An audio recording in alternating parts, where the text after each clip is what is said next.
പത്തനംതിട്ട ചിറ്റാറിൽ സന്ദീപ് എന്ന യുവാവിന്റെ മരണത്തിൽ 3 പേർ കസ്റ്റഡിയിലായിരിക്കുകയാണ്. സന്ദീപിന്റെ പെൺസുഹൃത്തിന്റെ ബന്ധുക്കളാണ് കസ്റ്റഡിയിലായത്. ഷിജോ കുര്യൻ ചെയ്യുന്നു. ഷിജോ, നേരത്തെ ഷിജോയോട് സന്ദീപിന്റെ പിതാവ് പറഞ്ഞത് ആ സംശയങ്ങൾ പറഞ്ഞിരുന്നു.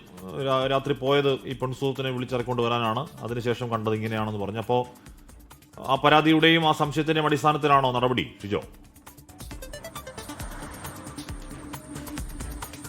ഹാഷ്മി, പ്രവിധ, പത്തനംതിട്ട ചിറ്റാറിലെ 36 വയസ്സുകാരനായിട്ടുള്ള സന്ദീപിന്റെ മരണം ഒരു കൊലപാതകമാണ് എന്നുള്ള ഒരു പ്രാഥമികമായിട്ടുള്ള ഫൈൻഡിങ്സ് പോലീസിന് ഉണ്ട്. ചിറ്റാർ പോലീസിനും പത്തനംതിട്ട ജില്ലാ പോലീസ് മേധാവിക്കുമുണ്ട്. അപ്പോൾ അതൊരു കൊലപാതകമാണ് എന്നുള്ള സംശയമുള്ളതുകൊണ്ട് തന്നെ അത് കേന്ദ്രീകരിച്ചാണ് അന്വേഷണം. ഇന്നലെ സന്ദീപിനെ കൊല്ലപ്പെട്ട നിലയിൽ കണ്ടെത്തിയ ആ വീടിന് സമീപത്തെ കുഴികൾക്ക് സമീപത്ത് നിന്ന് സന്ദീപിന്റെ മൃതദേഹം എടുക്കുന്ന സമയത്ത് തന്നെ അതുവഴി ഒരു 3 പേർ നടന്നു പോയതായിട്ടുള്ള ഒരു ദൃക്സാക്ഷി മൊഴിയൊക്കെ പോലീസിന് ഇന്നലെ തന്നെ ലഭിച്ചിരുന്നു. അതിന്റെ അടിസ്ഥാനത്തിൽ 3 പേർ സഞ്ചരിച്ച ഒരു ട്രവേറ വാഹനമൊക്കെ അതുവഴി കടന്നുപോയി വിവരം പോലീസിന് ലഭിച്ചിരുന്നു. അതുപ്രകാരമാണ് നിലവിൽ 3 പേരെ പോലീസ് കസ്റ്റഡിയിൽ എടുത്തിരിക്കുന്നത്.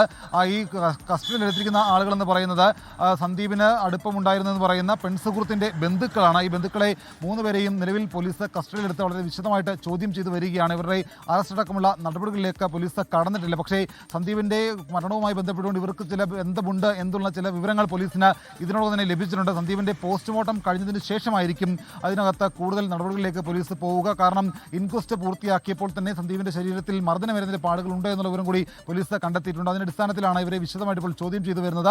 ഇനിയിപ്പോൾ പോസ്റ്റ്മോർട്ടം കഴിയുന്നതോടുകൂടി ഒരുപക്ഷെ അറസ്റ്റ് അടക്കമുള്ള നടപടികളിലേക്ക് പോലീസ് കടക്കും. ഇവർക്ക് എന്താണ് ഈ കൊലപാതകത്തിൽ അല്ലെങ്കിൽ ഈ മരണത്തിൽ പങ്കുള്ളത്, സന്ദീപിനെ ഇവർ കൊലപ്പെടുത്തിയതാണോ എന്ന സംശയമൊക്കെ പോലീസിന് ആദ്യഘട്ടം മുതൽ തന്നെ ഉണ്ട്.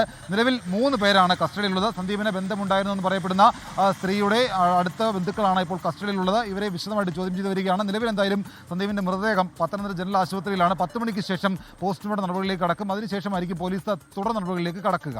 ഹാഷ്മി, പ്രവിധ. ശരി, ഷിജോ കുര്യനാണ് പത്തനംതിട്ടയിൽ നിന്ന് വിവരങ്ങൾ നൽകിയത്.